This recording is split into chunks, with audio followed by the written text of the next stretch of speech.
Isang maganda at mapagpalang araw po sa inyong lahat, mga minamahal naming tagapakinig. Muli, ako po ang inyong kasama, ang inyong lingkod na maghahatid sa inyo ng isang kwentong bigisin sa ating mga natutulog na damdamin at susubok sa ating unawa. Sabi nila, ang utang na loob daw ay isang bagay na hindi nababayaran ng kahit anong halaga. Pero paano kung ang kabayaran para rito ay ang iyong sariling kaluluwa? Hanggang kailan mo kayang isuko ang iyong pagkatao para sa isang pangakong binitiwan sa nakaraan? Halina, pakinggan natin ang kwento ni Hiraya at ang huling patak ng kanyang pasensya. Ang tanging maririnig sa malawak na silid, kainan ng mga Montenegro ay ang marahang kalansing ng mga kubyerto sa tumatama sa mamahaling plato. Ang hangin ay mabigat. Mas mabigat pa sa amoy ng inihaw na karne na nakahain sa gitna ng mesa. Para kay Hiraya, ang katahimikang ito ay mas nakakabingi pa kaysa sa pinakamalakas na sigaw. Nasa kabisera si Don Silvestre, ang kanyang biyenang lalaki. Kaya't silang tatlo lang ang naroon, siya, ang kanyang asawang si Dalisay, at ang reyna ng Villa de Perlas, si Doña Purification Montenegro. Sinulyapan ni Hiraya ang kanyang asawa. Sa tapat niya, nakayuko si Dalisay, ang mga mata ay nakatuon lamang sa kanyang pagkain, tila takot na angat ng tingin. Dati, ang bawat sulyap niya ay nagdudulot ng kilig sa puso ni Hiraya. Ngayon, wala na. Isan na lamang itong malamig na espasyo, isang paalala ng lahat ng bagay na nawala sa kanila. Para kay Itay, bulong ni Hiraya sa kanyang isip. Paulit, ulit. Isa itong mantra. Isang pangakong nagtali sa kanya sa bahay na ito, ang utang na loob ng kanyang yumaong ama sa pamilyang Montenegro. Iyon ang dahilan kung bakit siya nagtitiis. Iyon ang dahilan kung bakit niya tinatalikuran kung sino talaga siya. Hindi mo ba gusto ang sabaw, Hiraya? Ang boses ni Doña Purification ay kasing talim ng kutsilyong gamit nito. Angat ng tingin si Hiraya. Isang matamis na ngiti ang isinukli niya sa biyenan. Masarap po, Mama. Puso lang po ako. Isang mapanuyang tawa ang kumawala sa mga labi ni Purification. Itinuro nito ang mangkok ng sabaw gamit ang baba. Sa bagay, iyan ay tira. Tira na lamang mula pa noong isang araw. Ipinainit ko lang ulit. Sayang naman kung itatapon. Pagkain pa rin yan, para sa mga katulad mo. Naramdaman ni Hiraya ang paghigpit ng kanyang kamao sa ilalim ng mesa. Bawat salita ay isang karayom, maingat na pinipili para tumusok sa pinakamasakit na parte. Naramdaman niya ang bahagyang paggalaw ni Dalisay sa kanyang upuan. Isang mabilis na sulyap. Nakita niya ang pagkabalisa sa mukha nito, ngunit gaya ng dati, nanatili itong tikom ang bibig. Walang salitang namutawi para ipagtanggol siya. Hindi na ito bago. Sa loob ng 3 taon, sanay na si Hiraya sa lason na tumutulo mula sa bibig ng kanyang biyenan. Ngunit ngayong gabi, may kakaiba. Siguro dahil sa pagod, siguro dahil sa walang katapusang paghihintay na may magbabago. O siguro dahil na yung gabi, naubos na talaga ang lahat. Tumayo si Doña Purification, dala nito ang mangkok ng sabaw na halos hindi nagalaw ni Hiraya. Naglakad ito patungo sa kanyang likuran. Inaasahan ni Hiraya na dadalhin nito ang mangkok sa kusina. Ngunit huminto ito. Naramdaman ni Hiraya ang init malapit sa kanyang pisngi. At bago pa man niya maintindihan ang nangyayari, ang maligangam na sabaw na may mga piraso ng gulay at sebo ay dahang ibinuhos sa kanyang ulo.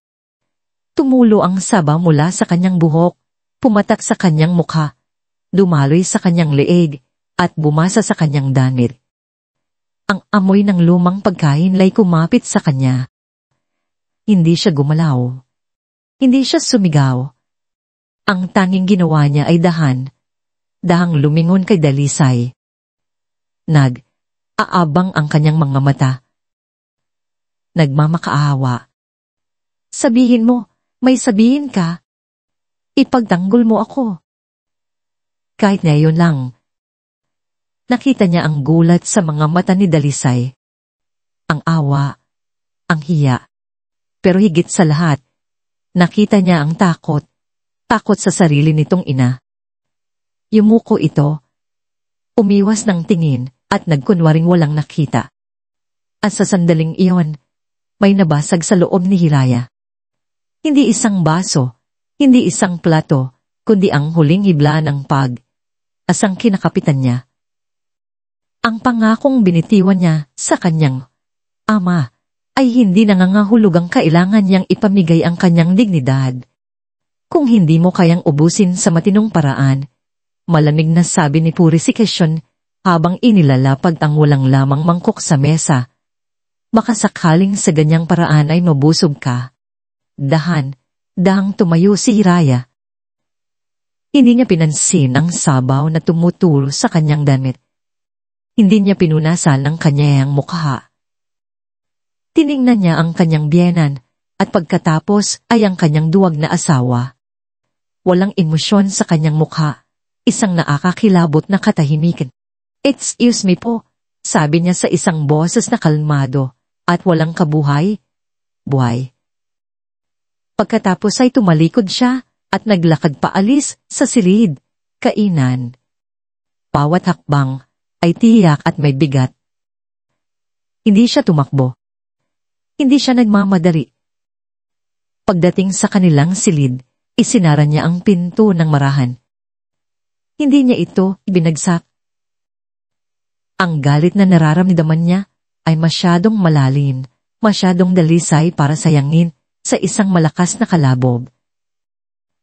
Naglakad siya papunta sa kanyang aparador at kinuha mula sa pinakatagong sulok ang isang maliit na telepono, isang teleponong hindi alam ng mga Montenegro na mayroon siya. Isang pindot lang at ring ito. Isang sagot lang mula sa kabilang linya. Yes, Chairman. Isang magalang na boses ang sumagot. Hindi na si Hiraya Soliman ang kahabag. Habang naman ublang ang nagsasalita. Ang boses na lumabas sa kanyang bibig ay malanig, may kapangyarihan, at sabi niya, ang kanyang mga mata ay nakatitig sa kawalan. Pull everything out from Imperial Builders. May sandaling katahimikan sa kabilang linya, tila nagugulat sa biglaang utos. Everything, maang. Everything, diin ni Hiraya. Adam on darnis within 24 hours. Understood, Chairman. Ibinapan niya ang tawag. Naglakad siya patungo sa salamin at tiningnan ang kanyang sarili. Isang babaeng may buhok na nabasa ng sabaw, may damit na may bahid ng glasa.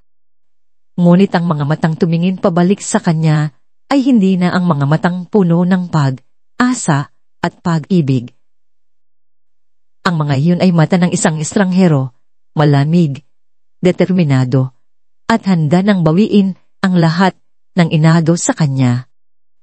May masamang lasa sa bibig ni Dalisay nang magising siya kinabukasan.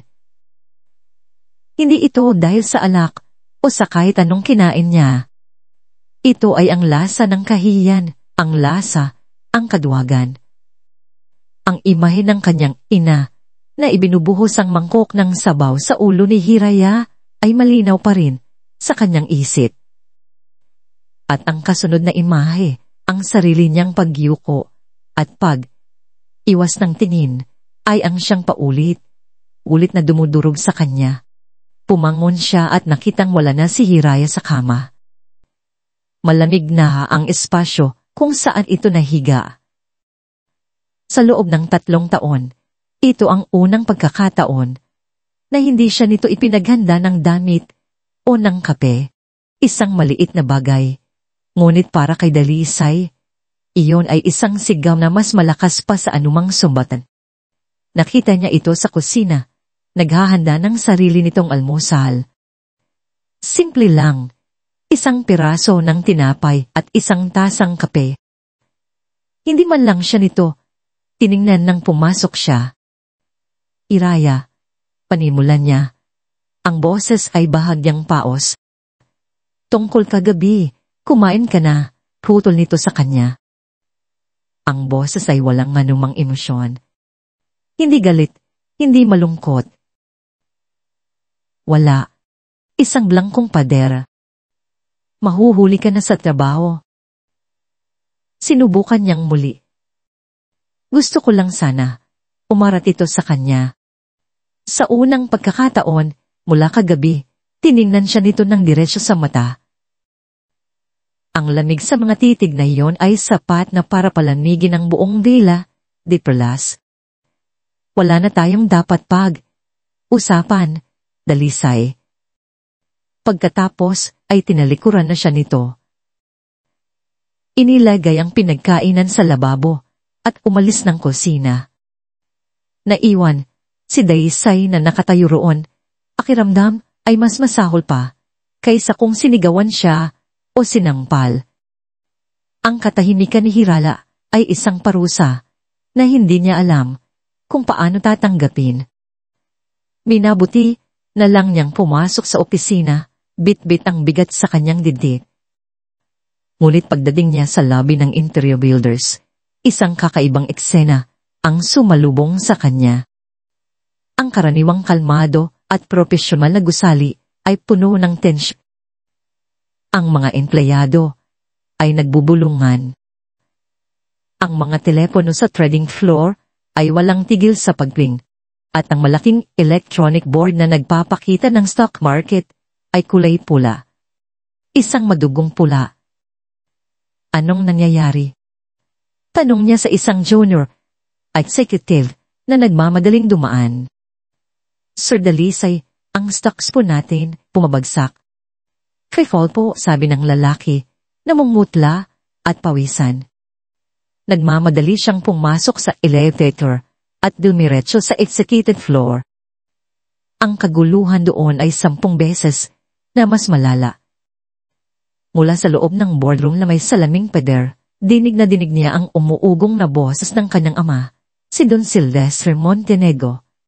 Pagbukas niya ng pinto, lahat ng miyembro ng board ay naroon. Bawat isa ay may bakas ng pag-aalala at takot sa mukha. Si Don Silvestre ay nakatayo sa dulo ng mesa, hawak ang telepono sa isang kamay habang ang isa ay nakakuyom sa ibabaw ng makintab na kahoy. Anong ibig mong sabihin na hindi ninyo alam? Sigaw nito sa kausap sa telepono. Ang mga ugat sa liig ay halos pumutok. 1 bilyong pisong halaga ng shares ang biglang binenta sa loob lamang ng 1 oras. May nagtatapon ng lahat ng hawak nila. Alamin ninyo kung sino?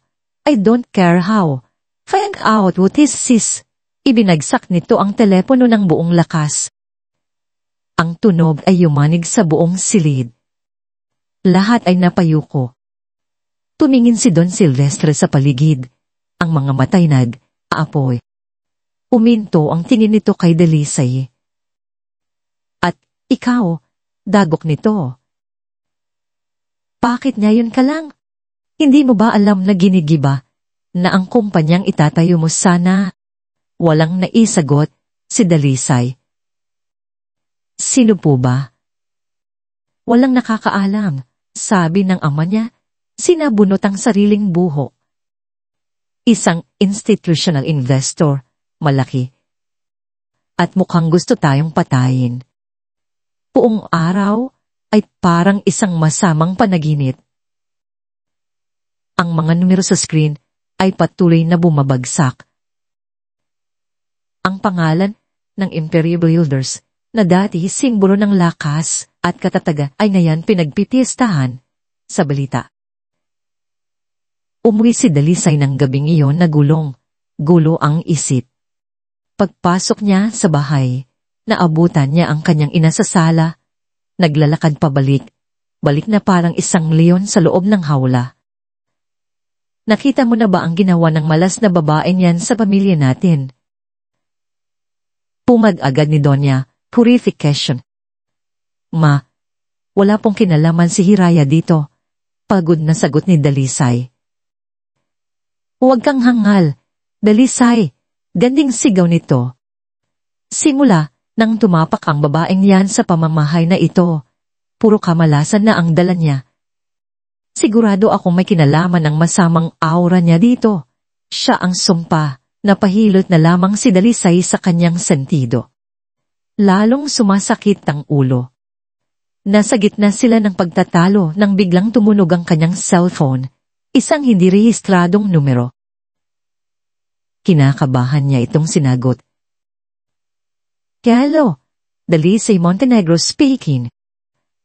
Good evening, Mr. Montenegro. This is Robert Q from Metro Alliance Banki. Sabi ng isang profesional at malamig na boses sa kabilang linya. I'm calling to inform you that due to the sudden and drastic drop in your company stock, value, which serves as your primary collateral, the board has decided to freeze all minor credit lines and loan facilities of Emperor Builders. Effective immediately. Nabitawan ni Dalisay ang kanyang telepono. Umagsak ito sa mamahaling persan plug ng walang tunog. Nanlamig ang buo niyang katawan. Ang pagbagsak ng stocks ay isang bagay. Ngunit ang pag-freeze ang mga pautang mula sa bangko.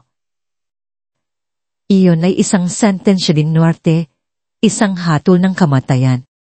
Ngayon, naintindihan na niya. Hindi lang ito isang masamang araw sa merkado. Ito na ang simula ng kanilang pagbagsak. Ang ingay sa bila, di perlast ay isang musika. Sa pandinig ni Hiraya. Hindi ang musikang masaya, kundi isang sunata ng pagkawasak. Habang ang buong mansyon ay nababalot ng kaguluhan, mga sigaw sa telepono, mga yabag na pabait-palit. Siya ay nasa sala, mahinahong nagpupunas ng alikabok sa isang mamahaling torera. Sa kanyang harapan, nakabukas ang telebisyon sa isang channel ng balitang pangnegosyo. Ang mukha ng isang financial analyst ay seryosong uulat. Isang misteryosong pagbagsak ang yumanig sa merkado ngayong araw habang ang isa sa mga higante sa industriya ng konstruksyon, ang Imperyo Builders, ay nakaranas ng di pa napapantayang pagkalugi. Ang kanilang mga shares ay bumagsak ng halos. Pinunasan ni Hiraya ang isang maliit na dumi sa gilid ng florera. Ang kanyang mga galaw ay kalmado. Ang kanyang paghinga ay malalim at pantay. Sa labas, siya pa rin ang asawang masunurin, ang manugang na walang imik. Ngunit sa loob, bawat salita mula sa reporter ay isang kumpirmasyon, isang patunay na ang kanyang unang hakbang ay matagumpay. Biglang pumasok si Donya, purification sa sala. Ang mukha ay gusok sa galit at pag-aalala. Ang buhok nito, na laging perpektong nakaayos, ay bahagyang magulo. Patayin mo yan.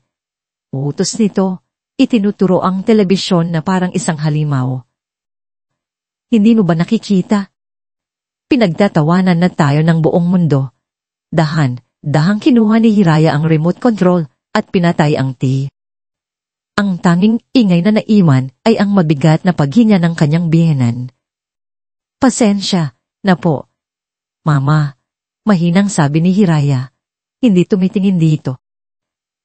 Lumapit si Purification, ang mga mata, parang mga punyal. Pasensya. Walang magagawa ang pasensya mo. Ikaw ang may kasalanan nito. Ang kamalasan mo ang sumisira sa pamilyang ito. Hindi kumibo si Hiraya. Inayaan niyang dumaloy ang mga salita, parang tubig, na hindi na niya nararamdaman ng lamig. Ilang beses, na ba niyang narinig ang mga paratang na ito? Dati, bawat salita ay tumatago sa kanyang puso. Ngayon, tumatalbog na lang ang mga ito sa pader na bakal na itinayo niya sa paligid ng kanyang damdamin. Sa isang sulok ang kanyang isip, nakita niya ang mukha ng kanyang yumaong ama. Naalala niya ang kanyang pangako sa tabi ng higaan nito. Hiraya, anak, malaki ang utang na loob ko kay Sylvester. Alagaan mo sila. Huwag mo silang pababayaan. Inaalagaan ko sila. Itay, bulong niya sa sarili. Isang paitang gumuhit sa kanyang puso. Tinutulungan ko silang matikman ang gamot sa kanilang sariling kayabangan dahil kung hindi, sila mismo ang wawasak sa kanilang sarili. Ang sakit ng katotohanan iyon ay nagbigay sa kanya ng panibagong lakas. Hindi ito paghihiganti lamang. Ito ay isang marahas na paglilinis. Nang makitang hindi siya makakakuha ng leksyon mula kay Hiraya, mas lalong init ang ulo ni Purification. Wala kang kwentang babae, walang silbi. Sigaw nito bago padabog na umalis ng sala. Naiwan si Hiraya sa katahimikan. Ipinagpatuloy niya ang pagpupunas. Ilang sandali pa, naramdaman niya ang marahang pag-vibrate sa kanyang bulsa. Ang lihim na telepono. Naglakad siya patungo sa banyo ng mga bisita, ang pinakapribadong lugar sa ibabang palapag. Tiningnan niya kung may tao bago isinara ang pinto. Inilabas niya ang telepono. Isang mensahe mula sa numerong tanging siya lang ang nakakaalam. Pinuksan niya ito. 2 salita lang ang nakasulat. Case phone complete. Sherman. Isinara niya ang kanyang mga mata. Uminga siya ng malahin. Isang yugto pa lang ang natatapos, ngunit ang bigat na dulot ng tagumpay na ito ay halos kapantay ng bigat ng kanyang mga pasanin. Inilagay niya pabalik ang telepono sa kanyang bulsa at lumabas ng banyo. Ang maskara ng kahinaan ay muling isinuot sa kanyang mukha. Kinagabihan, halos hindi na umuwi si Don Sylvester. Si Doña Purification naman ay nagkulong sa kanyang silid. Si Hiraya at Dalisay lang ang sabay na kumain ng hapunan sa parehong mesang pinangyarihan ng insidente noong isang gabi. Ang katahimikan sa pagitan nila ay mas malalim at mas malawak na ngayon. Pagkatapos kumain, habang nagliligpit si Hiraya, nilapitan siya ni Dalisay. Ang dating kumpiyansa sa tindig nito ay ganap na nawala. Ang kanyang mga balikat ay bumagsak. Ang kanyang mga mata ay puno ng pagod at depression. Hiraya, sabi niya sa isang boses na basad. Nagpatuloy si Hiraya sa pag-uugas ng plato. Hindi ko na alam ang gagawin namin. Amin nito. Ang pagiging arogante ay napalitan ng isang nakakaawang pagsusumamo. Lahat ng bangko, tinalikuran na kami. Ang mga investors, nagtatago. Pabagsak na kami, Hiraya. Pabagsak na ang lahat ng pinaghirapan ni Papa. Uminto si Hiraya sa kanyang ginagawa. Dahan siyang humarap sa kanya. Tinitigan siya ni Dalisay. Ang mga mata ay naghahanap ng kahit anong uri ng tulong, kahit anong hibla ng pag-asa. Sa kabila ng lahat, sa paningin pa rin niya, si Hiraya ang asawa niyang simple. Ang babaeng walang alam sa mundo ng negosyo. Isang taong malinis mula sa gulo na kanilang kinasasadlakan. At sa kanyang desperasyon, binitiwan niya ang tanong na magiging simula ang kanilang katapusan. Hiraya, sabi niya, halos pabulong. Alam kong simple lang ang pamilya mo, pero baka sakali lang, may kilala ka ba? Kahit sinong mayaman na pwedeng tumulong sa amin. Hindi sumagot si Hiraya. Tinitigan niya lamang ang kanyang asawa. Ang lalaking natulog sa tabi niya sa loob ng 3 taon. Ang lalaking hindi siya nagawang ipagtanggol, na ngayon ay nagmamakaawa sa kanya na iligtas sila mula sa isang bagyong siya mismo ang nagpakawala. Ang tanong ni Dalisay ay nanatiling nakabitin sa hangin sa pagitan nila, puno ng desperasyon. Tinitigan siya ni Hiraya, ang mukha ay isang blankong canvas, imposibleng mabasa. Pagkatapos ng ilang sandali, isang maliit at mapait na ngiti ang sumilay sa kanyang mga labi. Paano naman ako makakakilala ng ganoong klaseng tao, Dalisay? Sagot niya. Ang boses ay mahinahon, ngunit may talin. Isa lang naman akong simpleng may bahay. Ang mundo ko ay dito lang sa loob ng pamamahay ninyo. Bawat salita ay isang sampal, isang paalala sa lalaki na ito mismo ang nagkulong sa kanya sa mundong iyon. Walang nagawa si Dalisay, kundi ang mapahiya at dahang tumalikod. Ang asa sa kanyang mga mata ay tuluyan ng namatay. Kinabukasan, maaga siyang umalis ng bahay. Ngunit hindi siya pumunta sa palengke o sa simbahan. Nagmaneho siya papunta sa isang kilalang gusali sa puso ng distrito ng Ginintuan. Pumasok siya sa isang pribadong elevator na nangangailangan ng espesyal na key card. Pagbukas ng pinto, bumungad sa kanya ang isang minimalist at modernong opisina. Ito ang kanyang pansamantalang kuta, isang lugar na walang sinumang Montenegro ang nakakaalam. Good morning, Chairman. Bati ng kanyang executive assistant, si Marco, na naghihintay na sa kanya. Tumango lang si Hiraya habang hinuhubad ang kanyang simpleng coat para ilabas ang isang matapang na corporate blazer sa ilalim. Umupo siya sa kanyang mesa, kung saan nakalatag na ang isang folder. Nakuha mo na ba ang hinahanap ko? Yes, ma'am. Ang lahat ng public records tungkol sa aksidente sa construction city ng Impero Builders, 15 taon na ang nakalilitas. Ang insidenteng kinasangkutan ng yumaong ama ninyo, si Mang Anselmo. Pinuklat ni Hiraya ang mga dokumento, mga police report, mga artikulo sa dyaryo, at ang official statement ng kumpanya. Ayon sa ulat, ito ay isang freight accident. Isang scaffolding ang bumagsak. Maraming nasugatan, at ang pinakamalubha ay si Mang Anselmo. Pinayaran daw ng Imperyo Builders ang lahat ng gastusin sa ospital at nagbigay ng malaking tulong pinansyal.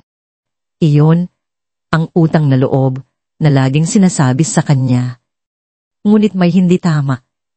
Kumunot ang noo ni Hiraya habang tinitingnan ang mga numero. Para sa isang kumpanyang tulad ng Imperyo, ang halagang ibinigay nila bilang tulong ay napakaliit kumpara sa lala ng pinsalang natamo ni Mang Anselmo. At ang investigasyon, masyadong mabilis itong isinara.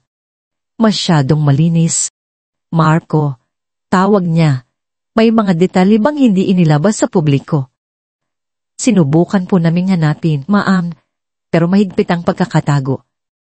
Ang lahat ng internal records mula sa taong niyon ay missing o destroyed gito, a fire incident, sa kanilang storage facility, sagot ni Marco.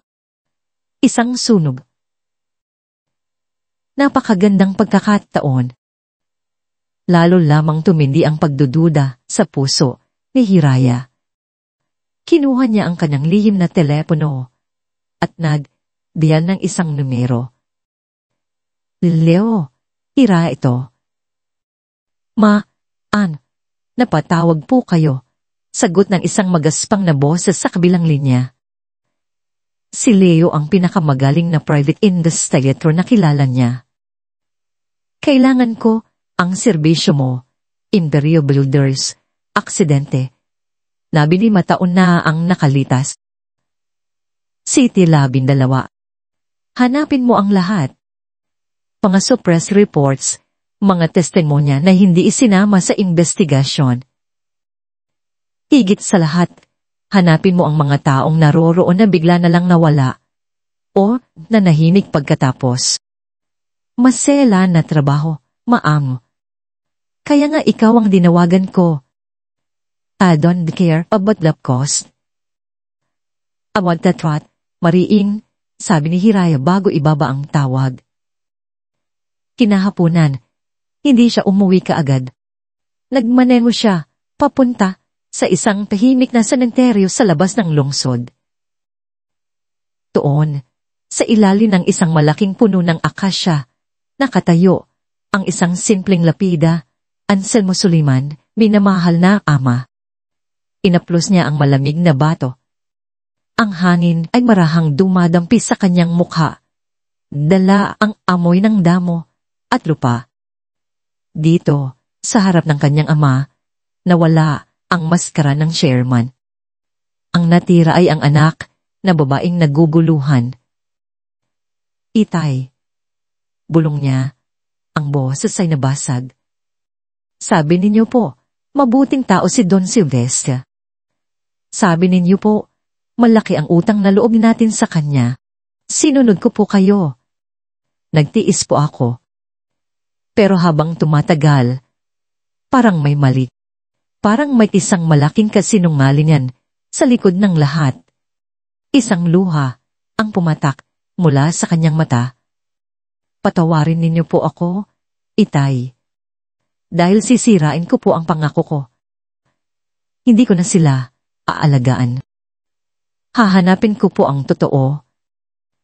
Para sa inyo. Para sa akin. Nanatili siya roon hanggang sa magsimulang lumubog ang araw. Habang pabalik na siya sa kanyang sasakyan, muling nag-vibrate ang kanyang telepono. Isang mensahe mula kay Leo. May nahanap ako. Kasunod nito ay isang image file. Pinuksan ito ni Hilaya. Isa itong luma at medyo malabong litrato mula sa isang lumang dyaryo. Ipinapakita nito ang kaguluhan sa construction city matapos bumagsak ang scaffolding. Sa gitna ng mga bongbero at pulis, may isang lalaking nakatingin sa kamera. Ang mukha ay puno ng takot. Isang pangmensahe ang dumating mula kay Leo. Siya si Tomas Reyes, isa sa mga foreman noon. Ayon sa mga kasamahan niya, may nakita raw siyang importante bago mangyari ang aksidente. 2 linggo pagkatapos ng insidente, nag-resign siya at umalis kasama ang buong pamilya. Walang nakakaalam kung nasaan na siya ngayon. Parang bula siyang naglaho. Tinitigan ni Hiraya ang mukha ni Tomas Reyes sa litrato. Ang pagdududa sa kanyang puso ay unting naging isang malamig at matigas na katiyakan. Hindi ito isang simpleng aksidente. Ito ay isang pagtatakip. At hahanapin niya ang lalaking ito kahit na kailanganin niyang halughugin ng buong Pilipinas. Ang mga pader ng Villa de Perlas ay tila lumiliit. Unting iniipit si Dalisay. Araw, ang balita ay palala ng palala. Tinanggihan na sila ng lahat ng bangko. Ang kanilang mga kasosyo sa negosyo ay bigla na lang hindi matawaran. Ang Imperio Builders, ang simbolo ng kapangyarihan ng kanyang pamilya, ay tila isang pasyenteng nasa bingit ng kamatayan. Ang kanyang ama, si Don Silvestre, ay halos hindi na umuuli. Ginugol ang bawat oras sa paghahanap ng solusyon na hindi dumarating. Si Dalisay naman ang naiwan para harapin ang reyna ng kanilang gumuguhong kastilyo. Wala ka pa ring nagagawa. Dalisay, ang sigaw ni Doña Purification isang umagla. Ibinabato ang diaryo sa mesang kainan. Ang headline, Imperio Daughters, nalalapit na sa pagdeklara ng bankruptcy. Anong gusto mong gawin ko, ma? Sinubukan ko ng lahat, ganting sigaw ni Dalisay. Sa unang pagkakataon, nagtaas siya ng boses sa kanyang ina. Ang desperasyon ay nagbibigay sa kanya ng tapang na dati iwala siya. May isang tao pa, sabi ni Purification, ang boses ay biglang naging tusok. Isang tao na matagal ko nang sinasabi sa'yo na dapat mong kaibiganin. Alam na ni Dalisay kung sino ang tinutukoy nito. Si Alana. Ma, hindi niya tayo tutulungan. Si Alana Corcus, ang iisang anak ng isa pang construction magnate, isang direktang katunggalin ng imperyo. Ngunit ang kanilang kumpanya ay mas matatag, mas moderno. Si Alana ay kilala bilang isang tusong negosyante. Maganda, matalino, at walang awa. Hindi sa ganyang iisip, giit ni Purification, hinawakan ang braso ng anak. Lalaki ka, Dalisay. Gamitin mo ang charm mo. Alam kong matagal na niyang gusto ka. Ipakita mo sa kanya na interesado ka. Gawin mo ang lahat ng kailangan para mailigtas ang pamilya natin. Nandidiri si Dalisay sa suhestyon ng ina. Ang ibig sabihin nito ay linlangin si Alana. At sa kaibuturan ng kanyang isip, alam niyang ang ibig sabihin din nito ay ang tululang pagtataksil kay Hiraya. Ngunit nang maisip niya ang mukha ng kaniyang ama, ang pagbagsak ng lahat ng kanilang pinaghirapan, ang kahihiyan, ang kanyang aalinlangan ay unting natunaw. Kinagabihan, inawagan niya si Alana. Nagulat ito sa kanyang tawag, ngunit pumayag na makipagkita sa isang mamahaling rooftop bar. Ang bar ay puno ng mga mayayamang tao, ang uri ng mga taong dati niyang kasama. Ngayon, pakiramdam niya ay isa siyang impostor. Nakita niya si Alana sa isang sulok, nakasuot ng isang pulang damit na yakap ang kanyang perpetong katawan, isang baso ng wine ang hawak. Dalisay, bati nito, isang mapanuksong ngiti ang gumuhit sa kanyang mga labi. What a surprise! I never thought I'd see the day.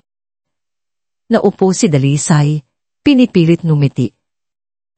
Alana, salamat sa pagpunta. Hindi sila nagpaligoy-tigoy pa. Matapos ang ilang minutong diretsahan ng sinabi ni Dalisay ang kanyang pakay. Isinalaysay niya ang sitwasyon ng imperyo, ang kanilang pangangailangan para sa isang agarang investment para manatiling nakalutang. Nakikinig si Alana, ang mga mata ay matamang nakatitig sa kanya. Hindi ito nagpakita ng awa o simpatya. Para itong isang leon na pinagmamasdan ng isang sugatang usa. At, bakit ko naman gagawin yan? Tanong nito nang matapos si Dalisay. Tanong makukuha ko? Ang pagtulong sa isang nalulunod na katunggali ay hindi magandang negosyo. Kahit ano, Alana. Kahit ano, sabi ni Dalisay. Ang boses ay desperado. Tumayo si Alana at lumapit sa kanya. Hinaplos nito ang kanyang pisngi gamit ang likod ng kanyang daliri. Ang kanyang mga kuko ay kulay pula, tulad ng kanyang damit. Kahit ano. Ulit nito, ang boses ay tila isang bulong na nang aakit. Prophet, show me your sincerity. Alam ni Dalisay kung ano ang ibig sabihin nito. Ito na ang sandali ng pagpapasya. Ang imahe ni Hiraya, ang kanyang malamig, ngunit tapat pa ring asawa, ay sumagi sa kanyang isip. Ngunit mas malakas ang tinig ng desperasyon, ang takot na mawala ang lahat. Hinawakan niya ang kamay ni Alana na nasa kanyang pisngi. At pagtatapos, sa gitna ng maranyang bar, hinalikan niya ito. Hindi ito isang halik ng pagmamahal. Ito ay isang transaksyon, isang halik ng pagsuko, ang halik ng pagkakanulo. Tumugon si Alana sa halik niya. Ngunit pagkatapos ng ilang sandali, ito rin ang dahang lumayo. "Not bad for a start," sabi nito, pinupunasan ang kanyang labi. "Bag, iisipan ko ang alok mo." Umuwi si Dalisay ng gabing iyon na parang isang kaluluwang ligaw. Ang amoy ng pabango ni Alana ay kumapit sa kanyang damit, isang mabangong simbolo ng kanyang kasalanan. Samantala, sa kanyang tahimik na opisina sa kabilang bahagi ng lungsod, si Hiraya ay nakatanggap ng isang serile ng mga larawan sa kanyang telepono. Mula kay Leo, ang kanyang investigador, na inutusan niyang subaybayan ang lahat ng galaw ng mga Montenegro. Ang mga larawan ay malinaw. Malinaw na malinaw. Ang unang larawan, si Dalisay at Alana, magkatapat sa isang mesa. Ang pangalawang larawan, si Alana, nakatayo, hinahaplos ang mukha ni Dalisay. Ang pangatlong larawan, ang kanilang mga labi, magkadikit. Ang halik. Tinitignan ni Hiraya ang huling larawan sa loob ng 1 minuto, 2 minuto, 5 minuto. Walang emosyon sa kanyang mukha. Ang kanyang mga daliri ay mahigpit na nakahawak sa telepono. Ang mga buko ay namumuti. Inaasahan na niya ito. Sa isang parte ng kanyang isip, alam niyang sa gitna ng desperasyon, ito ang gagawin ni Dalisay. Ang kanyang asawa ay mahina, laging pipiliin ang pinakamadaling daan. Ngunit ang malaman at ang makita ay dalawang magkaibang bagay. Ang makita, ang ebidensya ng pagkakanulok, ang huling patunay na ang lalaking pinakasalan niya ay hindi lang isang dumog, kundi isa ring taksil, ay ang siyang tuluyang pumatay sa anumang natitirang pag-ibig o awa sa kanyang puso. Dati, ang kanyang plano ay untiin sila, pabagsakin ang kanilang imperyo, ngunit bigyan sila ng pagkakataong matuto. Ngayon, lahat ay nagbago. Ang awa ay naging yelo. Ang sakit ay naging isang malamig at matalas na galit. Isinara niya ang kanyang telepono. Ang desisyon ay pinal. Hindi na niya sila babagsakin lang. Tudurugin niya sila hanggang sa maging abo. Ang mga larawan sa kanyang telepono ay tila sinunog sa isipan ni Hiraya. Hindi niya ito tiningnan ulit. Hindi na kailangan. Ang bawat detalye, ang pagkakalapit ng kanilang mga katawan, ang pagsuko sa mga mata ni Dalisay, ang tagumpay sa ngiti ni Alana ay nakatatak na sa kanyang alaala.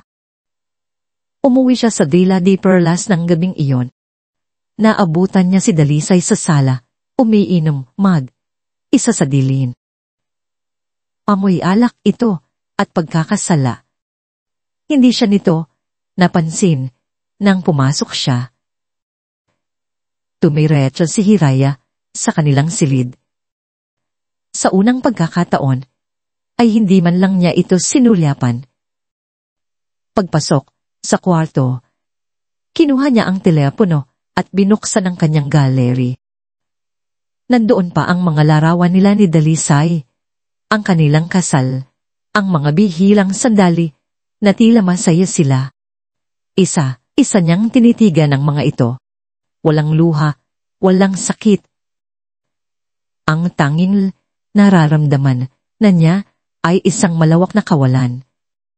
Pagkatapos ng may malamig na determinasyon, pinindot niya ang select all at kasunod nito, ang ikon ng basurahan. Are you sure you want to permanently delete the sentence? Talong ng screen. Yes. Bulong niya sa hangin. Sa isang iglap, nawala ang lahat. Ang 3 taon ng kanyang buhay ay naging isang blankong espasyo sa memorya, ang kanyang telepono. Ito ang kanyang ritual, ang pagputol sa huling hibla na uugnay sa kanya, sa kahinaan. Kinabukasan, hindi na nagsuot si Hiraya ng kanyang karaniwang bestidang pambahay. Naglakad siya papunta sa pinakasulok ng kanyang walk-in closet, sa isang bahagi na laging nakasara at hindi pinapansin ni Dalisay. Pinuksan niya ito. Sa loob ay nakasabit ang isang hilera ng mga damit na iba sa kanyang kasalukuyang imahe, mga power suit na may matatalim na hiwa, mga blusang seda, at mga sapatos na may matataas at matutulis na tako. Ito ang kanyang balat. Ang tunay niyang uniforme. Pinili niya ang isang itim na pantsuit na tila inulma para sa kanyang katawan. Isang puting blusang seda sa ilalim. Tinali niya ang kanyang buhok sa isang makinis at masikip na puso. Naglagay siya ng kaunting nakyap, sapat lang para bigyang diin ang talim ng kanyang mga mata at ang tapang ng kanyang mga labi na pininturahan niya ng kulay ng dugo. Nang tumingin siya sa salamin, ang babaeng nakita niya ay hindi na si Hiraya Soliman, ang apihang manugang.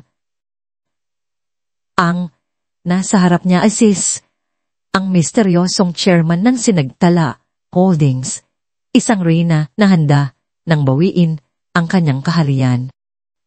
Lumabas siya ng silid nang hindi nililingon si Dalisay na mahimbing pa ring natutulog sa gitna ng kanyang hangover.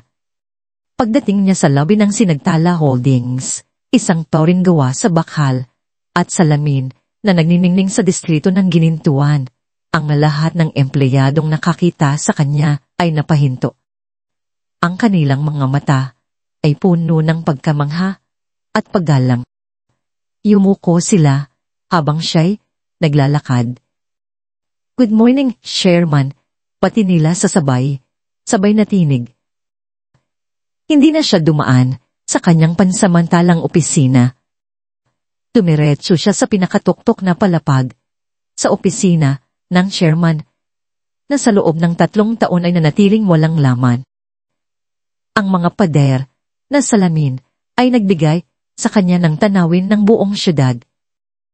Mula rito, ang gusali ng empleyo, builders, ay mukhang maliit at hindi gaanong mahalaga. Marco, sabi niya sa intercom, tawagin mo ang buong board. Emergency meeting in Samto, Maynilks. Pagdating ng board of directors, ang Sinagtala, mga makapangyarihan at respetadong tao sa mundo ng negosyo. Nadatnan nila siyang nakatayo sa harap ng malawak na bintana, nakatalikod sa kanila. Chairman, sabi ng pinakamatandang miyembro ng board. Dahan siyang humarap. Ang kanyang presensya ay pumuno sa buong silid. Pinatahimik ang lahat. Naglakad siya, papunta sa kabisera ng mesa, at umupo. Inilapag niya ang kanyang telepono sa ibabaw ng makintab na kahoy. Ladies and gentlemen, panimulan niya. Ang boses ay kalmado, ngunit may bigat na parang bakal. For the past week, we have successfully crippled and burglars. We bought them theory. We made them desperate. Tumingin siya sa bawat isa sa kanila. Ngayon, ang kasdalawa, ang plano, ay magsisimula na. Itinuro niya ang screen sa likod niya. Lumabas doon ang logo ng Imperio Builders. Ang activating Armastal Takeover Protocol. Gusto kong bilhin ninyo ang lahat ng natitirang shares na kaya ninyong bilhin. Gamitin ninyo ang lahat ng ating donate corporations. Ayokong malaman nila kung sino ang kumikilos hanggat hindi pa. Huli, ang lahat. Ayaw controlling staples and shareholders. may datadogdagi. Isang nakabibinging katahimikan ang sumunod. Pagkatapos ay isang boses ang bumasag dito. Airman, that sa Declaration of War. Isang malamig na ngiti ang sumilay sa mga labi ni Hiraya. Hindi. This is not war. This is an execution. Pagkatapos ng pulong, bumalik siya sa kanyang opisina. May dalawang bagay pa siyang kailangang gawin. Kinuha niya ang telepono at tilawagan ng kanyang abogado. Attorney Reyes, ihanda mo na ang divorce papers. Ipatin mo sa Villa de Perlas na yung hapon. Masusunod, ma'am. Pagkatapos, idinial niya ang numero ni Marco. Marco, magpadala ka ng official notice sa lahat ng board members at malware shareholders ng impaired holders. Magpatawag ka ng isang emergency board meeting bukas. 9:00 ng umaga. Dito sa building natin. Pero chairman, hindi pa po tayo ang may-ari. By tomorrow morning, we will be... Putol ni Hiraya. Unmade is sure pa. Special invitation is sent to Mr. Dalisay Montenegro. I want them there. Ibinaba niya ang tawag at muling tumingin sa bintana. Ang araw ay mataas na. Sa ibaba, ang lungsod ay abala sa sarili nitong buhay. Walang kamalay. Malay sa digma ang nagaganap sa mga turing bakal. Tapos na ang pagtatago. Apos na ang pagpapanggap. Ang reyna ay umupo na sa kanyang trono at bukas, haharapin niya ang mga taong yumurak sa kanya, hindi bilang isang biktima, kundi bilang kanilang bagong may-ari at tagapaghatol. Ang hapon sa Villa de Perlas ay binalot ng isang nakabibinging katahimikan. Si Don Silvestre ay kadarating lang mula sa isang walang saysay na pulong. Ang kanyang mukha, na dati puno ng kapangyarihan, ay ngayon lukot sa pagod at pagkabigo. Si Doña Purification ay lakad sa sala. Ang bawat yabag ay puno ng inis, habang si Dalisay ay nakaupo sa isang silya, nakatitig sa kawalan. Ang alaala ng halik ni Alana at ang bigat ng kanyang pagkakanulo ay tila isang malaking batong nakadagan sa kanyang dibdib. Biglang bumukas ang malaking pinto ng mansyon at pumasok ang isang lalaking Amerikana, may bitbit na itim na briefcase. Sino ka? Mataray na tanong ni Purification. Ako po si Attorney Reyes, magalang na sagot ng lalaki. May personal po akong kailangang ihatid sa inyo. Inilapag ng abogado ang kanyang briefcase sa mesa at naglabas ng 2 makakapal na sobre. Ang isa ay iniabot niya kay Dalisay. Ang isa naman ay para kay Don Silvestre. Ano? To? Kunot, noong tanong ni Dalisay habang tinitingnan ng sobre, ang pangalan ng nagpadala, Hiraya Suliman, Montenegro. Nanginginig ang mga kamay niya habang binubuksan ito. Sa loob ay mga dokumento. Nang mabasa niya ang unang linya, ang lahat ng kulay ay nawala sa kanyang mukha. Petition for annulment. Ano yan, Dalisay? Anong ni Silvestre, ngunit abala na rin ito sa pagbubukas ng sarili niyang sobre. Hindi makapagsalita si Dalisay. Iniabot niya ang papeles sa kanyang ina. Nanlaki ang mga mata ni Purification. Ano? Ang walang, hiyang babaeng yon, pagkatapos ang lahat ng ginawa natin para sa kanya. Siya pa ang may ganang makipaghiwalay. Hindi lang yan, sabi ni Don Silvestre. Ang boses ay nanginginig sa isang emosyong hindi pa nila nakikita dati. Takot. Hawak niya ang isang dokumento na may logo ng Sinagtala Holdings. Ito ay isang imbitasyon sa isang emergency board meeting ng Imperyo Beavers bukas, sa headquarters ng Sinagtala. Sinagtala, ulit ni Purification. Hindi ba yan ang kumpanyang pumapatay sa atin? Bakit sila magpapatawag ng meeting para sa atin? Naguguluhang tanong ni Dalisay. Ang abogado ay nalating tahimik. Ang mukha ay profesional at walang emosyon. Tila hinihintay niya ang tamang sandali. May isa pa pong dokumento. Sabi ni Attorney Reyes, naglabas ng isa pang pepton mula sa kanyang briefcase. Inilapag niya ito sa gitna ng mesa para makita nilang lahat. Isa itong official notice mula sa Securities and Exchange Commission. Nakasaad dito na mahigit 1.0% ng shares ng interview holders ay opisyal ng pag-aari ng iisang korporasyon, ang Sinagtala owns. Ang impormasyong iyon ay tila isang bombang sumabog sa gitna ng kanilang sala. Imposible! Sigaw ni Don Sylvester. Paano? Paano nangyari to? Ulong ni Dalisay. Ngumiti ng bahagya si Attorney Reyes.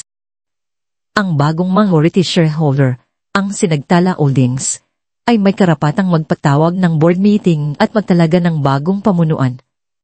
Tumingin si Purification sa abogado. Ang mga mata, nanlilisik. Sino ang nasa likod nito? Sino ang demonyong gustong sirain kami? Sino ang may-ari ng Sinagtala? Huminga ng malalim si Attorney Reyes. Ito na ang sandali ng katotohanan. Ang iisang may-ari, ang founder, at ang chairman ng Sinagtala Holdings, sabi niya ng may diin sa bawat salita, ay ang asawa ng inyong anak, si Ginang Hiraya Suleiman. Katahimikan. Isang kumpletong katahimikan na mas malakas pa sa pinakamalakas na pagsabog. Para kay Dalisay, ang mundo ay tumigil sa pag-ikot. Si Hiraya, ang kanyang simpleng asawa.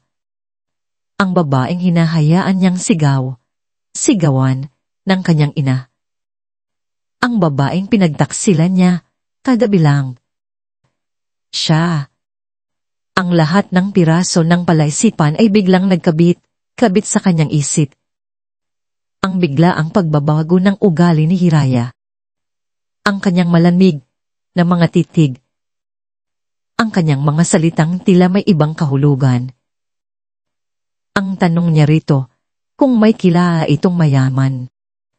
Ang mapait na ngiti nito. Diyos ko, naisip niya.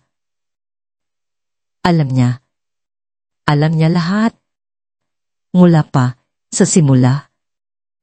Si Doña Purification ay napahawak sa kanyang dibdib, hindi makapaniwala. Hindi totoo yan. Nagsisinungaling ka. Isang hamak na ampon lang ang babaan yan. Paanong, bigla, ang malakas na katawan ni Don Sylvester ay nanghina. Napahawak siya sa kanyang dibdib. Ang paghina ay naging mabilis at hirap. Ang kulay sa kanyang mukha ay biglang nawala. Ang katotohanan ay isang suntok na hindi nakayanan ng kanyang puso.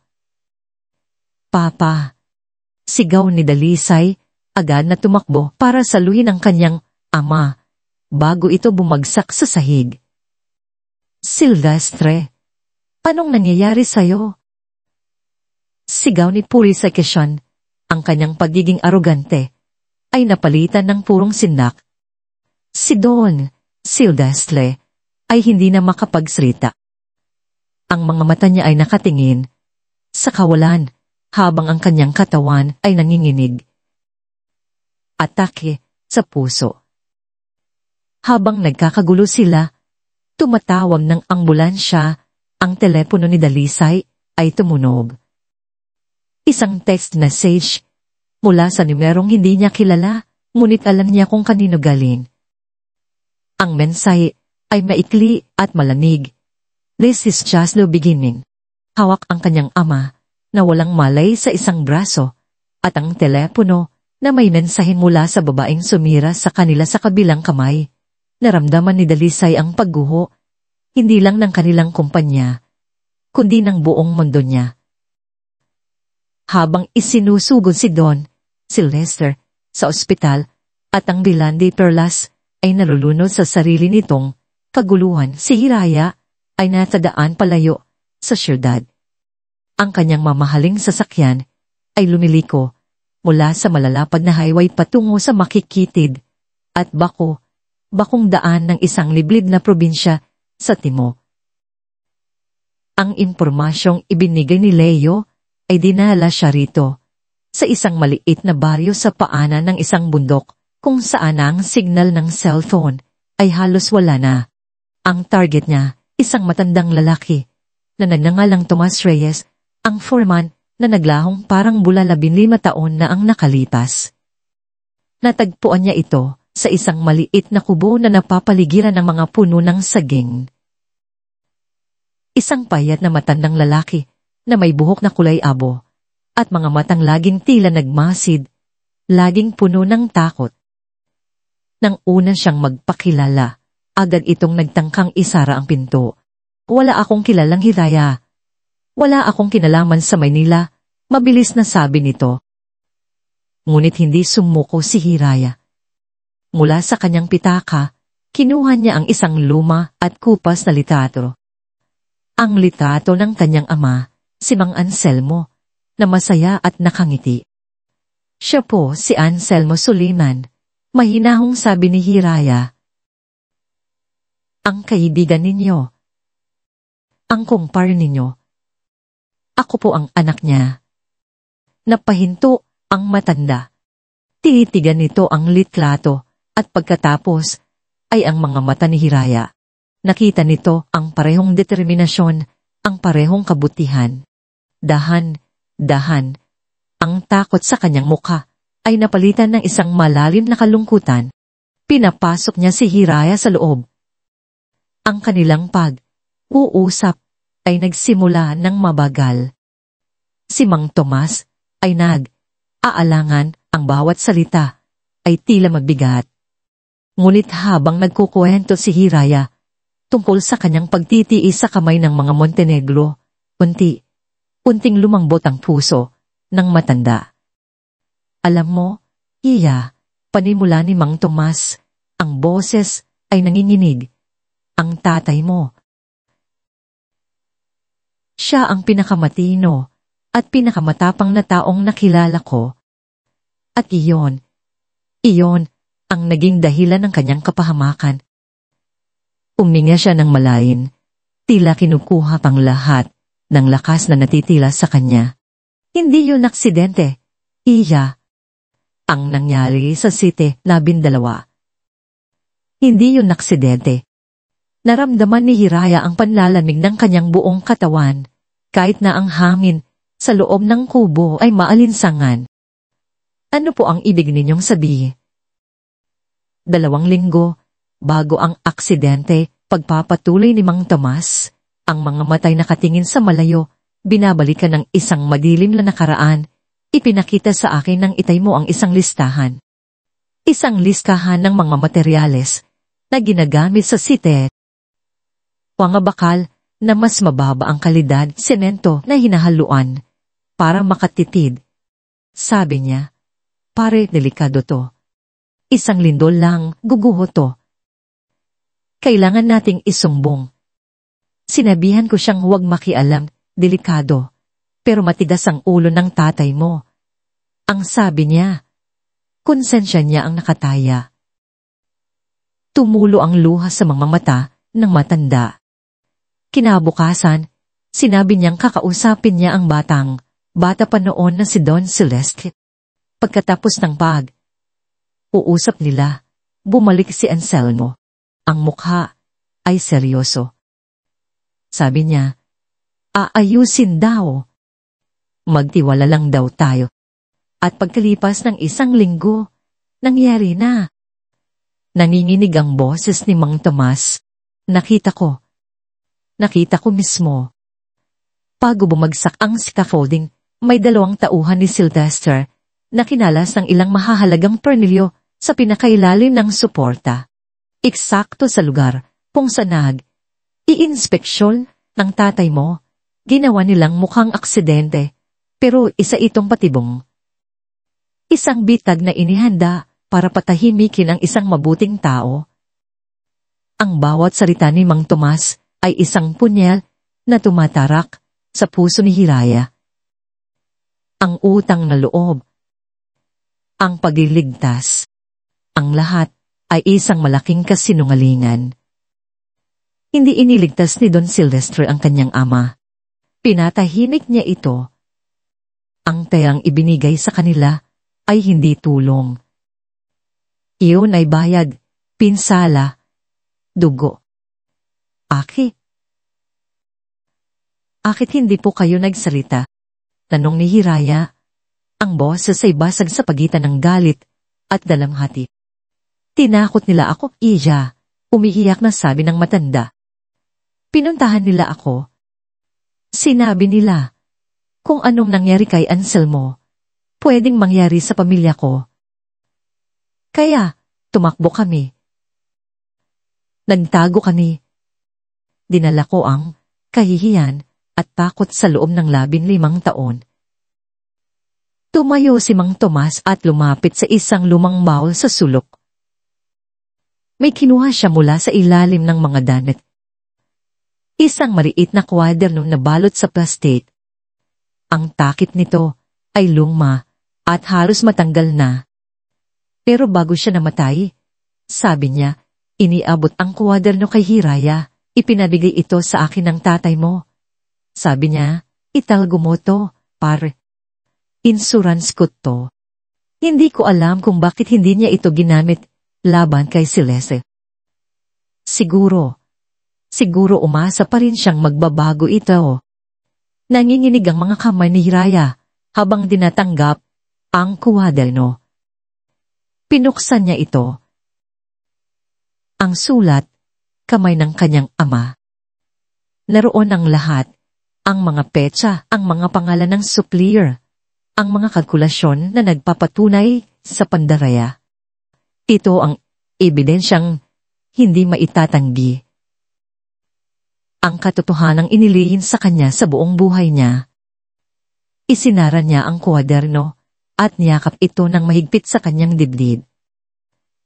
Ang galit na nararamdaman niya kanina ay napalitan ng isang mas malalim na emosyon, isang aapoy na pangangailangan para sa hustisya. Hindi na ito tungkol sa nasilang dignidad niya. Hindi na ito tungkol sa isang pusong sinaktan. Ito ay para sa kanyang ama. Ito ay para sa isang buhay na kinuha ng napakaaga. At sisiguraduhin niyang magbabayad ang dapat magbayad. Ang puting ilam ng ospital ay nakakasilo. Ang amoy ng antiseptic ay nakasusulasok. Para kay Dalisay, ang bawat sulok ng lugar na ito ay isang paalala ng kanilang kabiguan. Lumabas ang doktor mula sa IQ. Ang mukha ay seryoso at pagod. Kumusta ang papa ko, Dok? Agad na tanong ni Dalisay habang si Doña Purification ay nakatayo sa tabi niya. Ang mga kamay ay magkadikit sa pagdarasal. He's stable for now, sabi ng doktor. Nakaligtas siya sa attack, but the damage to his heart is severe. He's alive, but is broken. He will need constant care. Hindi na siya pwedeng ma-stress. Hindi na siya pwedeng bumalik sa dati niyang buhay. Ang mga salita ng doktor ay isang hatol.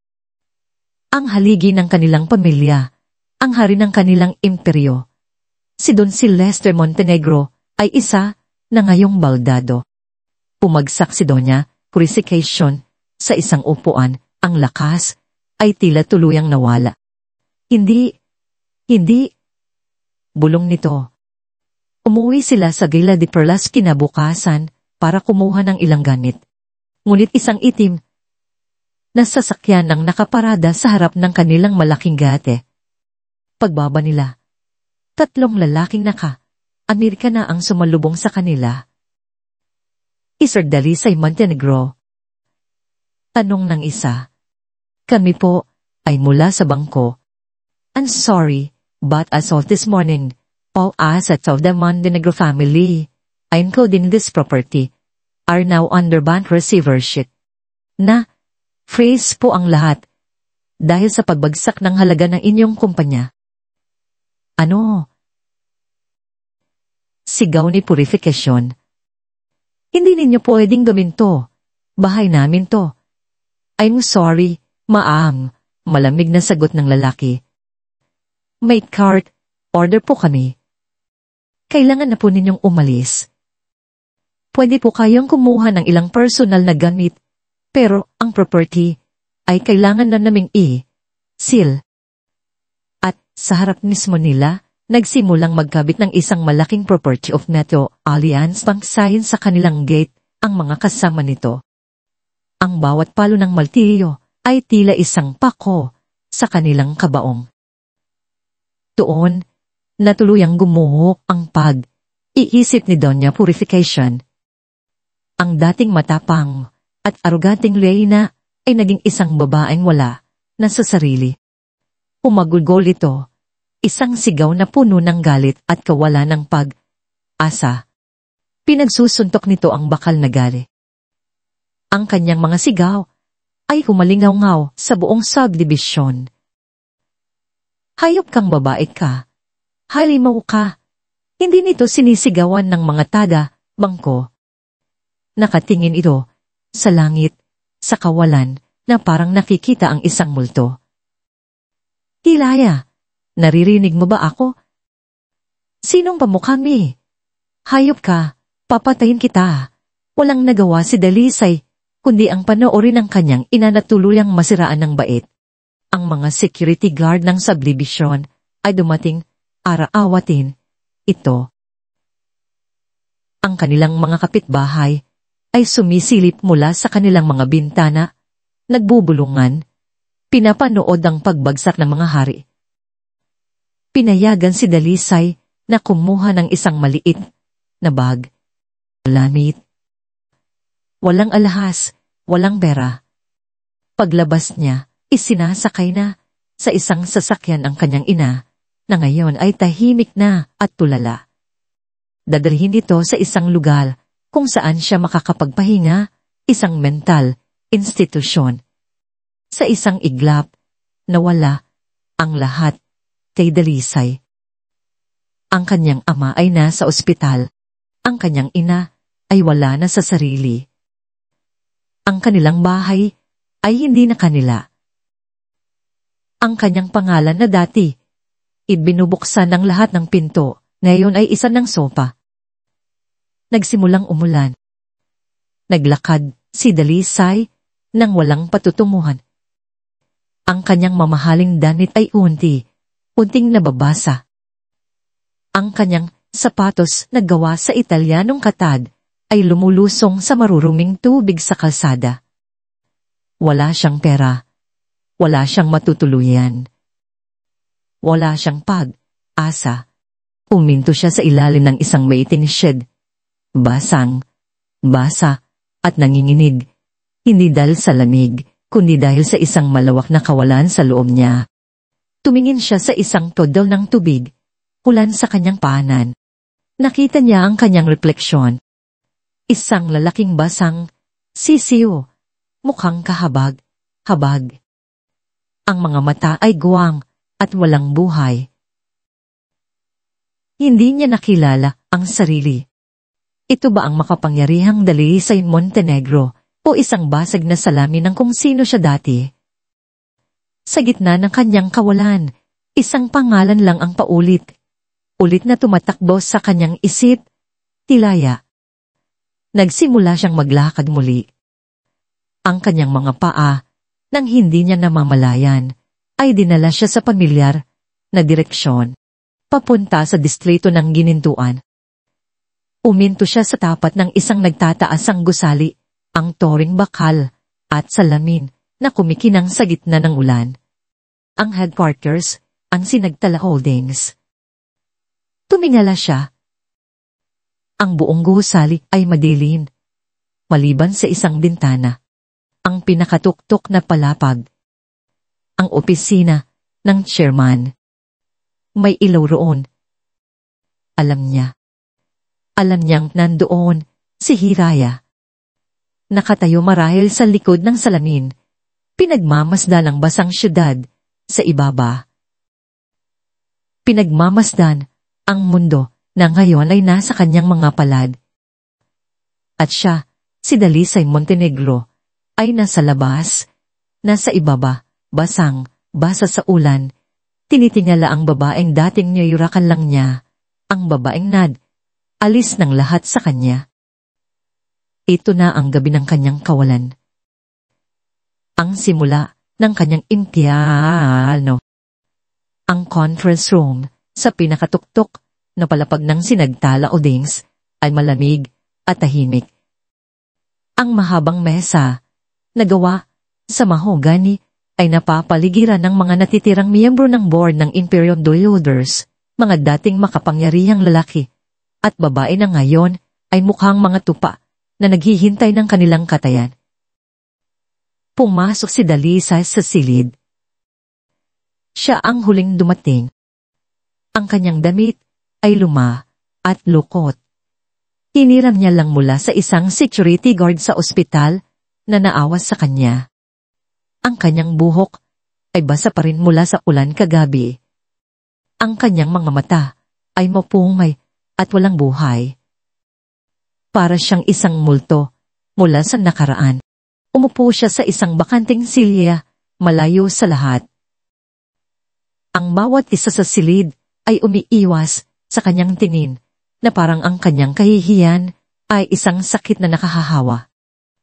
Eksaktong siyan, 0 ng umaga, bumukas ang dobling pinto sa dulo ng silid. Pumasok si Hiraya. Ang katahimikan ay naging mas mabigat pa, para siyang isang bagyo na nagkatawang ao. Nakasuot siya ng isang navy blue power suit. Ang kanyang buhok ay nakapusod ng perpekto. Ang tanging alahas niya ay isang pares, ang maliliit na hikaw na diamante na kumikinang sa ilalim ng ilaw. Naglakad siya ng may kumpiyansa at kapangyarihan na tila aari niya ang mundo. Sa unang pagkakataon, sa loob ng ilang araw, nakita ni Dalisay ang kanyang asawa o ang babaeng dati niyang asawa. Hindi ito ang Hiraya na kilala niya. Hindi ito ang babaeng tahimik na nagtitiis sa kusina. Ito ay isang reyna, isang estranghera, isang diyosa ng paghihiganti. At sa kabila ng galit at sakit, hindi niya maiwasang mamangha at matakot.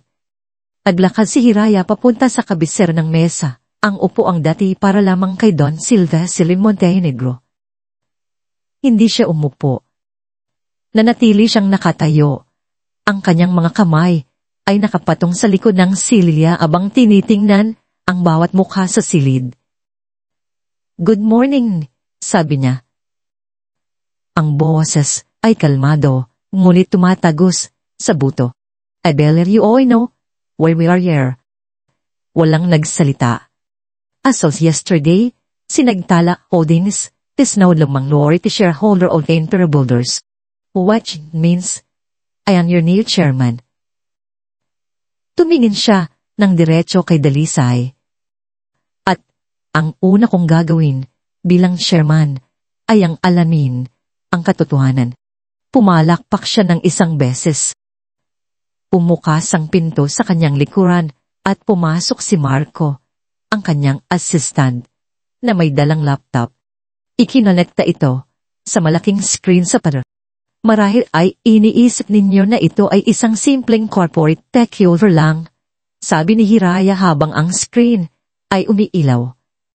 Pero mas malalim pa rito ang dahilan. Ang kwentong ito ay nagsimula 15 taon na ang nakalilipas. Sa isang construction city na tinatawag na City 12. Nagsimulang magbulungan ang mga miyembro ng board. Nanigas si Dalisay sa kanyang kinauupuan. Sa screen, lumabas ang isang lumang litrato. Ang litrato ni Mang Anselmo Suliman. Ang lalaking ito ay ang aking ama. Sabi ni Hiraya. Ayon sa opisyal na ulat, siya ay biktima ng isang freak accident. Isang bayani si Don Silvestre Montenegro na sumagip sa aming pamilya sa pamamagitan ng kanyang kabutihang loob. Pero kasinungalingan ang lahat ng iyon. Sunod na lumabas sa screen ang mga dokumento. Mga larawan, ang mga pahina mula sa kwadro ni Mang Anselmo na scan at highlight ang mga detalye ng pandaraya. Ang aking ama, sabi ni Hilaya, ang boses ay nagsimulang manginig sa pinipigilang emosyon, ay pinatay. Pinatahimik siya dahil natuklasan niya ang krimen na ginagawa ninyo, ang paggamit ng substandard na materyales para makatipid at lalong mapalaki ang inyong mga bulsa. Tumingin siya sa mga miyembro ng board. Alam ninyo ito.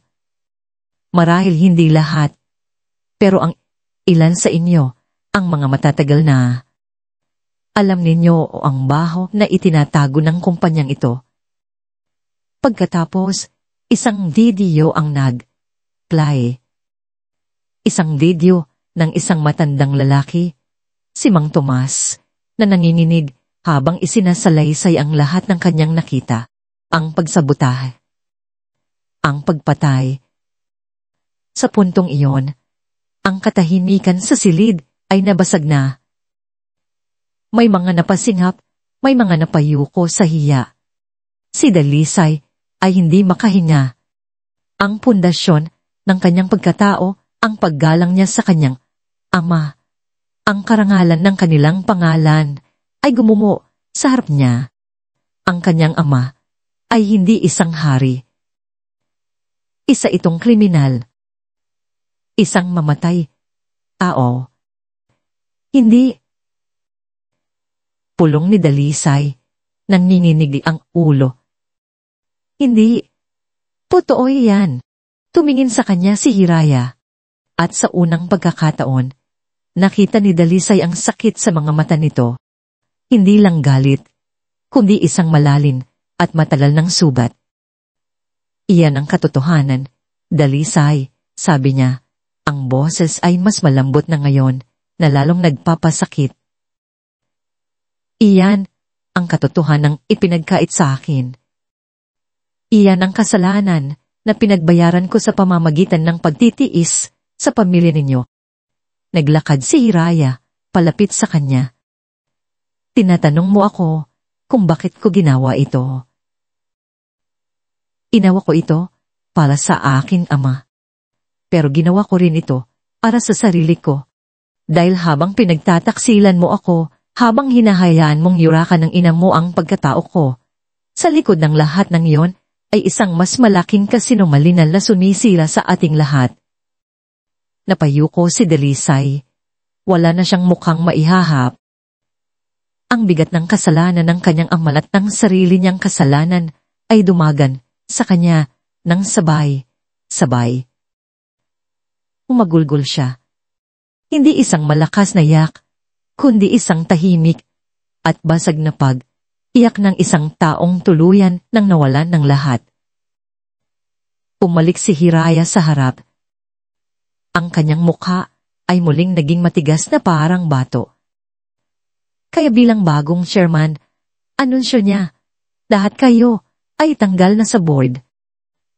Ang kumpanyang ito ay sasailalim sa isang kumpletong restructuring. At lahat ng ebidensyang ito ay isusumit ko sa Department of Justice. Pananagot ang dapat managot. Tumingin siya sa huling pagkakataon sa kanyang umiiyak na asawa.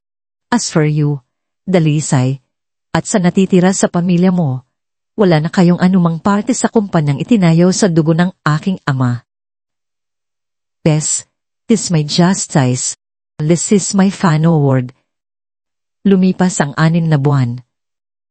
Ang pangalang Imberyo Bulodelsay na bura na sa mundo ng korporasyon.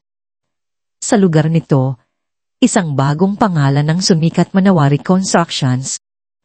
Ang pangalan na kinuha ni Hiraya mula sa lumang kasabihang Hiraya Manawari, sana imatupad ang iyong mga pangarap, ay isang simbolo. Hindi lang ito isang pagbabago ng brand, kundi isang pagbabago ng kaluluwa. Ang pundasyon ng bagong kumpanya ay hindi nakasakiman, kundi integrated. Sa ilalim ng pamumuno ni Hiraya, ang Manawari Constructions ay tumutok sa pagtatayo ng mga kalidad, ngunit abot, kayang pabahay, para sa mga ordinaryong manggagawa. Sinimulan niya ang isang malawakang investigasyon sa lahat ng lumang proyekto ng interior. Utos ang retrofit sa mga gusaling may substandard na materyales, at higit sa lahat, pinanatili niya ang lahat ng mga empleyado, mula sa mga inhinyero hanggang sa mga karpintero, na walang kinalaman sa krimen ng dating pamunuan. Isang araw, sa isang malaking pagtitipon ng mga empleyado, tumayo si Hiraya sa entablado, hindi bilang isang nakakatakot na chairman, kundi bilang isang leader. Ang Manawari ay hindi lang tungkol sa pagtatayo ng mga magusali. Sabi niya sa daang manggagawa sa harap niya. Ito ay tungkol sa pagtatayo ng tiwala, pagtatayo ng mga tahanan kung saan ang bawat pamilya ay makakatulog ng mahimbing sa gabi. Alam na sila ay ligtas. Ito ang pangarap ng aking ama. At ngayon, ito na rin ang pangarap nating lahat. Nagpalakpakan ang mga tao, isang palakpakang puno ng paggalang at bagong pag-asa. Sa karamihan, nakita niya si Mang Tomas Reyes, na ngayon ay isa na sa kanyang mga pinagkakadiwalaang konsultant para sa sakitian, quality assurance. Ngumiti ito sa kanya, isang ngiting malaya na sa takot. Samantala, ang kasulaban sa mga dating opisyal ng interior builders ay umuusad. Si Don Silvestre, dahil sa kanyang kritikal na kondisyon, ay inilagay sa ilalim ng hospital arrest, habang ang iba pang miyembro ng board na napatunahang may kinalaman ay nahaharap sa mahabang pagkakakulong. Ngunit may isang tao na hindi na isama ni Hiraya sa kaso, si Dalisay. Wala itong kinalaman sa krimen ng kanyang ama at alam iyon ni Hiraya. Pagkatapos ng araw ng paghuhukom sa conference room, naglahop na lang si Dalisay. Ang kanilang annulment ay naaprubahan ng walang anumang pagtutol. Malaya na sila sa isa't isa. Isang hapon, habang binibisita ni Hiraya ang isa sa kanilang mga bagong housing project sa labas ng syudad, hindi sinasadyang natanaw niya ang isang pamilyar na figura sa kabilang kalsada. Isang maliit na construction site para sa isang panaderya at isa sa mga trabahador doon, nagbubuhat ng mga sako ng semento, ay si Dalisay Montenegro. Napatigil si Hiraya sa loob ng kanyang sasakyan. Iba na si Dalisay. Ang kanyang balat ay maitim dahil sa araw. Ang kanyang mga braso, na dati malamot, ay mayroon ng mga litaw na kalamnan. Ang kanyang mamahaling damit ay napalitan ng isang simpleng sando at pantalo na puno ng mansa ng semento. Ang kanyang buhok ay magulo. Ngunit sa kabila ng lahat, may kakaiba sa kanya. Wala na ang anino ng kayabangan, wala na ang desperasyon. Sa kanyang pagod na mukha, mayroong kapayapan. Umaba si Hiraya ng sasakyan at dahang tumawid. Napansin siya ni Dalisay. Sa una, nagulat ito. Pagkatapos, isang nahihiyang ngiti ang gumuhit sa kanyang mga labi. Pinunasan niya ang kanyang pawisang kamay sa kanyang pantalon bago humarap sa kanya. Hiraya, bati niya. Ang boses ay mahinahon. Dalisay, sagot ni Hiraya. Nagkatitigin sila. Wala ng awkwardness. Wala ng galit. Anging dalawang taong pinaglayo ng isang masakit na nakaraan. Anong ginagawa mo rito? Tanong ni Dalisay. May tinitingnan lang na proyekto, sabi ni Hiraya. Itinuro ang malaking site ng Manawari. Ikaw? Dito ako nagtatrabaho. Sagot ni Dalisay. Walang bahid ng kahihiyan. Hindi kalakihan ng sahod, pero sa unang pagkakataon sa buhay ko, pakiramdam ko may halaga ang ginagawa ko. Tumango si Hiraya. Ang papa mo, kumusta na siya? Ganoon pa rin, malungkot na sabi ni Dalisay. Ang mama, dinadalaw ko siya linggo. May mga araw na nakikilala niya ako, may mga araw na hindi. Isang katahimikan ang namagitan sa kanila. Hiraya, sabi ni Dalisay, tinidingnan siya ng diretso sa mata. Gusto kong humingi ulit ng tawad. Hindi lang para sa kasalanan ng pamilya ko, kundi para sa sarili kong kasalanan. Sa pagiging duwag ko, sa di pagprotekta sa'yo. Sa lahat, tinitigan ni Hiraya ang mga kamay nito, magaspang na at may kaliyo. Ang mga kamay ng isang tunay na manggagawa. Hindi na ito ang mga kamay ng prinsipe na umaasa lang sa yaman ng kanyang ama. Pinapatawad na kita, Dalisay, sabi ni Hiraya. At nang sabihin niya iyon, naramdaman niyang totoo. Hindi ito ang pagpapatawad na nangangahulugang pag-imot. Isa itong pagpapatawad na nangangahulugang paglaya. Ang paglaya niya mula sa galit. Ang paglaya nito mula sa kasalanan. Hindi ibig sabihin nito na pwede pa nating ibalik ang dati. Dagdag niya. Alam ko, mabilis na sagot ni Dalisay, isang matapat ng ngiti ang sumilay. Hindi na ako umaasa. Ang gusto ko lang ay maging masaya ka. You deserve it. Ngumiti rin si Hiraya, isang tunay at magaan na ngiti. Ikaw rin, Dalisay. Iingat ka. Tumalikod na si Hiraya at nagsimulang maglakad palayo. Hindi na niya ito nilingon. Naiwan si Dalisay, nakatayo sa ilalim ng sikat ng araw. Pinanood niya ang paglayo ng babaeng minsan niyang minahal at sinaktan. Ngunit ngayon, wala nang pait. Tanging paghanga at pagtanggap. Handa na siyang buuin ang kanyang sarili, piraso bawat piraso, gamit ang kanyang sariling mga kamay. Mula sa malawak na bintanang salamin ng kanyang opisina, tanaw ni Hiraya ang buong syudad. Ang mga ilaw nito ay kumikinang na parang mga bituin na inilatag sa lupa. Dati, mula sa toring ito, ang nakikita niya ay isang larangan ng digmaan. Ngayon, ang nakikita niya ay isang hardin ng mga posibilidad. Ang Manawari Construction sa hindi lang nakabangon, ito ay lumago. Naging simbolo ito ng pagbabago sa industriya, isang patunay na ang isang negosyo ay maaring maging matagumpay nang hindi isinasakripisyo ang konsensya. Katabi ng kanyang mesa ay isang maliit na fan.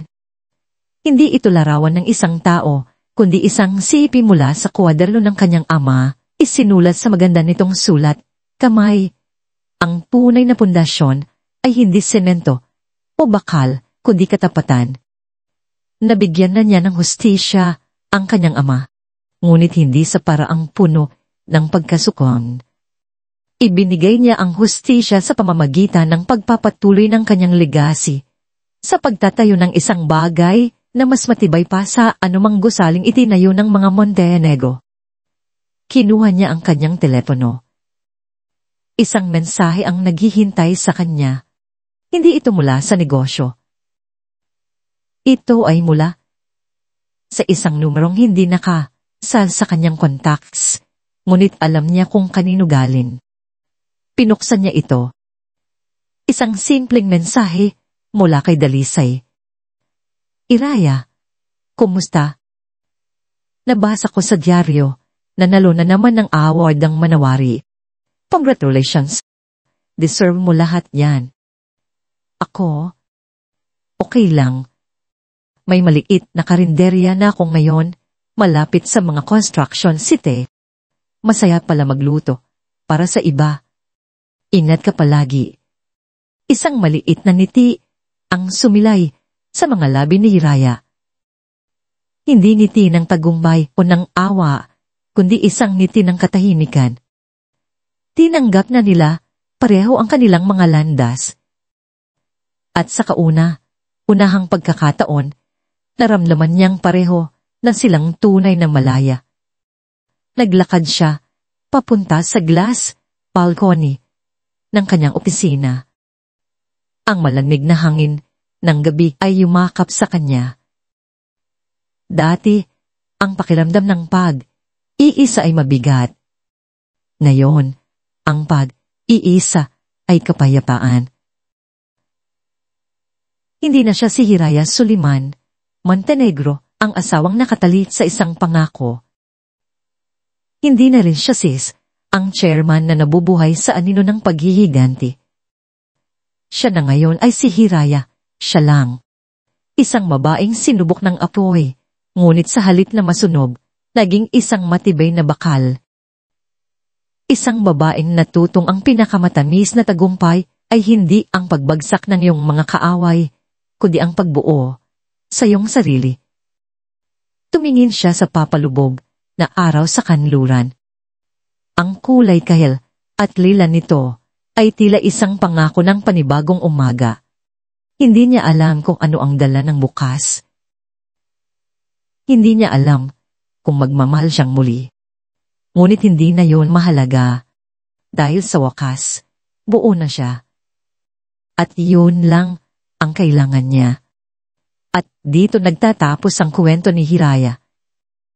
Isang paglalakbay mula sa abo, tungo sa muling pagbangon.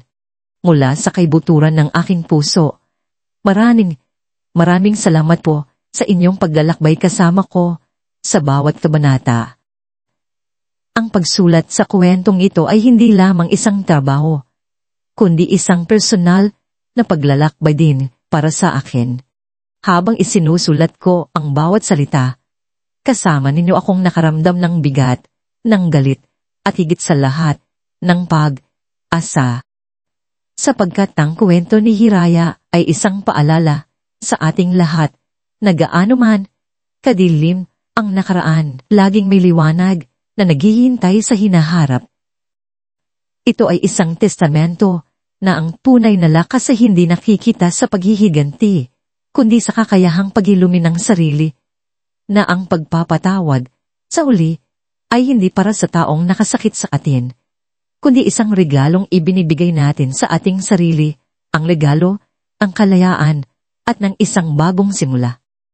Kung may isang aral o damdamin na tumatak sa inyong puso mula sa kwentong ito, malugod ko po kayong inaanyayahan na ibahagi ito sa comment section sa ibaba. Ang bawat salita mula sa inyo ay nagsisilbing inspirasyon at lakas para sa akin na magpatuloy sa paglikha ng mga kwentong sumasalamin sa ating mga karanasan. Hanggang sa ating muling pagsasama sa susunod na kwento. Naway ang bawat isa sa atin ay makahanap ng sarili nating manawari, ang katuparan ng ating mga pangarap. Pagpalain po kayong lahat